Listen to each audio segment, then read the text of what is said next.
మార్పు ధారావాహిక చివరి భాగం. రచన సుధా విశ్వం.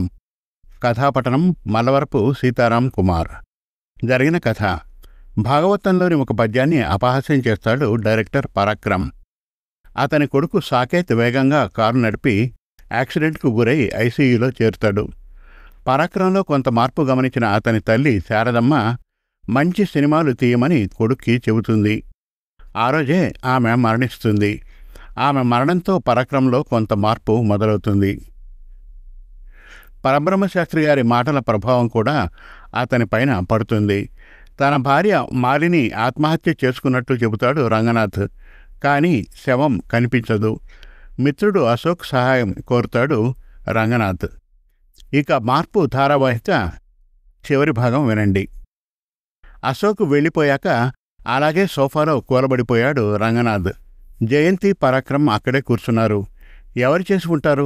అంతా గందరగోళంగా ఉంది అన్నాడు పరాక్రమ్.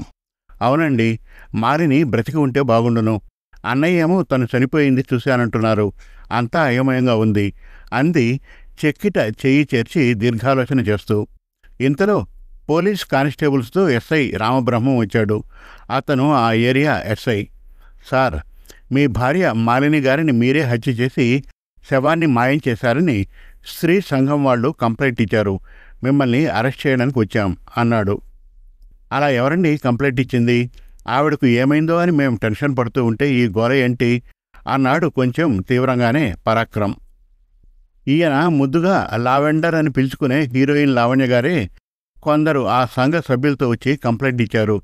టీవీలో కూడా ఈయన గారి నిర్వాకాలు వినిపిస్తున్నారు అన్నాడు అతను. వెంటనే హాల్లో టీవీ ఆన్ చేశాడు పరాక్రమ్. అందులో ఏ ఛానల్లో చూసినా లావణ్య వ్యాఖ్యానాలు వస్తున్నాయి. మీటూ ఉద్యమం గురించి చెబుతూ తనను రంగనాథ్ ఎలా వాడుకున్నాడు, ఏం చేశాడు, 1కి 10 కలిపి మసాలా జోడించి రెచ్చిపోయి చెబుతోందామె. అది చూసి హతాశులయ్యారు. అసలు రంగనాథ్కు ఆమెతో ఎటువంటి సంబంధమూ లేదని పరాక్రమ్కి తెలుసు. ఆమె అవకాశాల కోసం రంగనాథ్ని ఆకర్షించేందుకు ఎంతో ప్రయత్నం చేసింది. ఇప్పుడు తను ఇటువంటి స్థితిలో ఉన్నాడని అది అవకాశంగా తీసుకుని ఈవిడ ఇలా ప్రచారం చేస్తుందని అనుకున్నాడు పరాక్రమ్.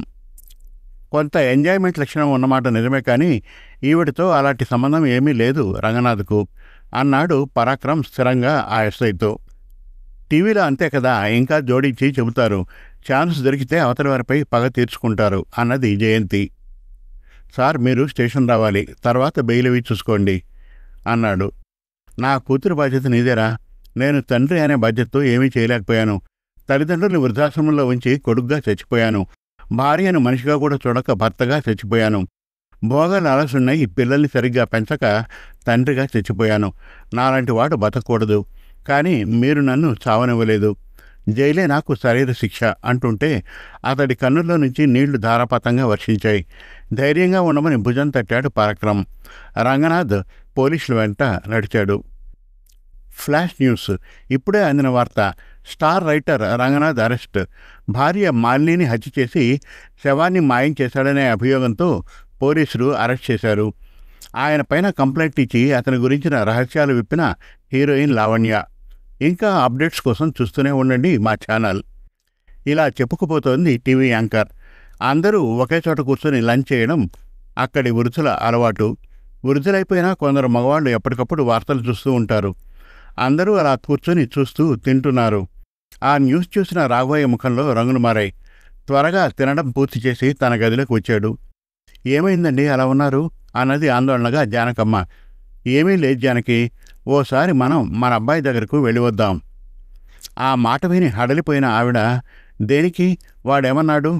డబ్బులు కావలసినంత కట్టేశాను, చచ్చేదాకా ఇక్కడే ఉండండి, నా దగ్గరకు రావాలని చూడొద్దు అన్నాడుగా. మర్చిపోయారా? మర్చిపోలేదు, కానీ ఇప్పుడు మనం వెళ్ళకపోతే వాడిని చూడలేమే అన్నాడు కన్నుల్లో నీళ్లు తిరుగుతుంటే. భర్త దగ్గరగా వచ్చి భుజంపైన చేయి వేసి, అసలేం జరిగిందండి అని అడిగింది. తను న్యూస్లో చూసిన విషయం చెప్పాడు. అది విని వెంటనే గబగబా బయలుదేరడానికి రెడీ అయింది. పదండి. అక్కడి వారికి 2 రోజుల్లో వస్తామని చెప్పి బయలుదేరారు. ఒక్కసారిగా తన జీవితంలో వచ్చిన మార్పులు తలుచుకొని బాధపడుతూ ఉన్నాడు రంగనాథ్. దేవుడా, ఎప్పుడూ నిన్ను నేనేమీ కోరలేదు. అసలు నువ్వు నావనే స్పృహనే లేకుండా పశువులా బతికాను. ఇప్పుడు మాత్రం ఒక కోరిక కోరుకుంటున్నాను. నా మాలిని బ్రతికేటట్టు చూడు. ఈ గండ నుంచి గట్టెక్కించు. ఇక జీవితంలో మళ్ళీ ఇలా బ్రతకను. ముందుగా కన్నీటితో నా తల్లిదండ్రుల పాదాలు కడుగుతాను. మాలినిని క్షమించమని వేడుకుంటాను. కొడుక్కి కౌన్సిలింగ్ చేయించి వాడు మంచిగా మారేటట్టు చూస్తాను. నువ్వు చెప్పినట్టుగా మంచిగా బ్రతికే ఒక్క ఛాన్స్ ఇవ్వు తండ్రి అంటూ మనసులో దేవుణ్ణి వేడుకుంటున్నాడు. మిమ్మల్ని చూడాలని ఎవరో వచ్చారు, మీరు అటు వచ్చి నిల్చోవాలి అని చెప్పి వెళ్ళాడొక పోలీసు. పరాక్రమం వాళ్ళే అయి ఉంటారు అనుకున్నాడు. వెళ్ళి చూస్తే తన తల్లిదండ్రులు. రంగా, ఎలా అయిపోయావురా అంటూ ఆ తల్లి దగ్గరగా వచ్చి తనపైన చేయి వేసి ఏడ్చింది. ఆ వెంటనే తండ్రి. తల్లిదండ్రుల ప్రేమకు సాటి లేదు. తాను చేసిన నికృష్టమైన పనికి ఎవరైనా తిడతారు, కానీ తల్లిదండ్రులు బాధపడతారు. ఎప్పటికీ బుద్ధులే చెబుతారు.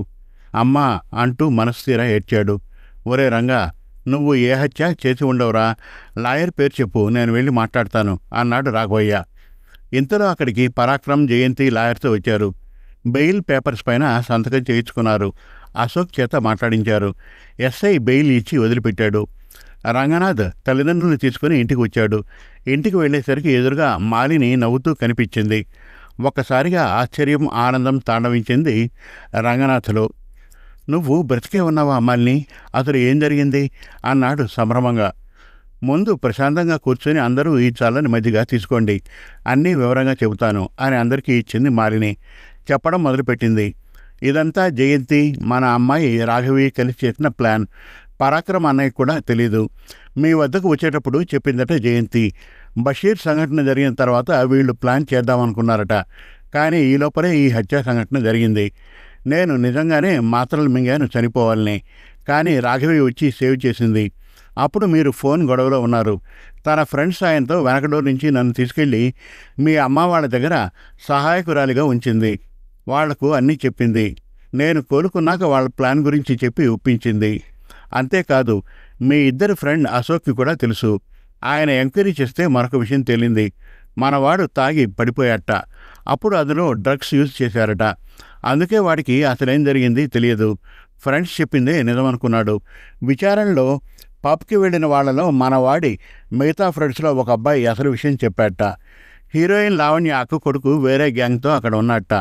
వీళ్ళంతా తాగి పడిపోయాక ఎవరో అమ్మాయిని రేప్ చేసి చంపేసి గుర్తులు కొన్ని వీరున్న చోట వేసి పోయాట లావణ్య అక్క కొడుకు. వీడు కూడా మత్తులో తను కూడా ఆ నేరం చేశానని అనుకుంటున్నాడు. మనవాడు కూడా విడుదలవుతాడు అని చెప్పాడు అశోక్ అని చెప్పుకుపోతోంది సంతోషంగా. హే భగవాన్, నిజంగా ఆర్తితో ప్రార్థిస్తే నువ్వు ఎంతటి దుష్టులనైనా కాపాడుతావు. నేను మారడానికి నాకు ఒక అవకాశం ఇచ్చావు. ఇప్పుడు నా జీవితాన్ని సక్రమమైన దారిలో నడిపిస్తాను అని మనసులో నమస్కరించాడు రంగనాథ్. రాఘవి వచ్చి అమ్మను నాన్నను పలకరించింది. రాఘవి, మా నాన్న పేరు నీకు పెట్టినందుకు తండ్రివై నాకు బుద్ధి వచ్చేట్లు చేసావు తల్లి. నువ్వు నాకు కూతురివే కాదు, అమ్మవు కూడా అంటూ కూతుర్ని దగ్గరకు తీసుకొని నుదుటిపైన ముద్దు పెట్టాడు. చూసావా అమ్మా, నాన్న మారుతారు అంటే నా మాట కొట్టిపారేశావు. ఇప్పుడు చూడు, నేనే గెలిచాను అంది రాఘవి. అందరూ సంతోషించారు. కాసేపటికి అశోక్ రంగనాథ్ కొడుకు రఘుని తీసుకుని వచ్చాడు. పరాక్రమ్, నీకు చెప్పినట్టుగా నేనే దగ్గరుండి ఎంక్వైరీ చేయించా. ఆ లావణ్య అక్క కొడుకు తన గ్యాంగ్తో జైల్లో పడ్డాడు అని. రంగా, ఇప్పటికైనా మీ వాడిని ముందుగా మైండ్కి ట్రీట్మెంట్ ఇప్పించాలి, అప్పుడు బాగుపడతాడు అన్నాడు. అశోక్, నీ రుణం తీర్చుకోలేనిది, ఎంతో సాయం చేశావు అన్నాడు రంగనాథ్ అతని చేతులు పట్టుకుని. అయితే ఒక మంచి ఆహ్లాదకరమైన సినిమా తీసి రుణం తీర్చుకో అన్నాడు అశోక్ హాస్యంగా. తప్పకుండా, ఇక నుంచి నేను పరాక్రమ్ కలిసి కొత్త సంస్థ పెట్టి అలాంటి మంచి సినిమాలే తీస్తాం అన్నాడు రంగనాథ్ దృఢంగా. అందరూ సరదాగా గడిపారు. రఘుకి ట్రీట్మెంట్ ఇచ్చాక కొద్ది రోజులకు నార్మల్ స్టేజ్కి వచ్చాడు. తాతయ్య నాన్నమ్మల కథలు వింటూ ఎన్నో తెలుసుకుంటూ నెమ్మదిగా మారిపోయాడు.